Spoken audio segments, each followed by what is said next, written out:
And that future rests with former council president Chris Scanlon, who is now serving as acting mayor. Patrick Ryan sat down with Scanlon today to talk about what's on top of his to-do list in office. Patrick? Don, after nearly 2 decades, the Byron Brown era of Queen City government has come to an end.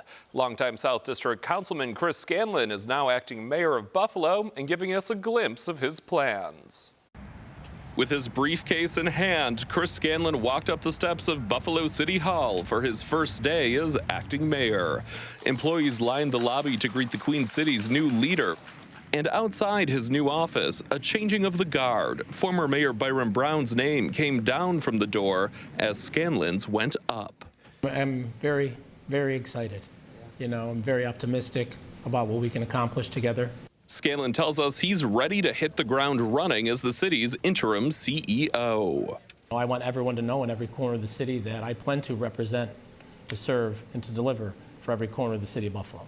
The Scanlon family name is deeply rooted in Buffalo politics. The acting mayor says his 12 years representing the South District in time as Common Council president prepared him for this day. Scanlon's list of priorities is headlined by a budget gap he says is tens of millions of dollars. We just have to prioritize it, and we have to address it from both sides of the equation.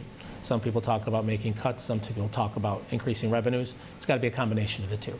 He says it won't be fixed overnight and will be a multi-year approach. It's those relationships on the council and with the comptroller Scanlon believes will help balance the books. And one thing we have to make sure we're doing is putting all of those decisions on the table. We can't categorically cast aside some ideas, so we have to have all the tools at our disposal to make those difficult decisions.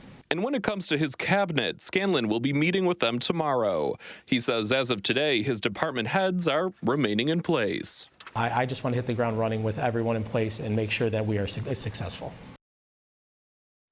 And Scanlon will serve as acting mayor until the end of next year. Meantime, he says residents can expect a tremendous amount of transparency out of his office. Patrick Ryan, News 4.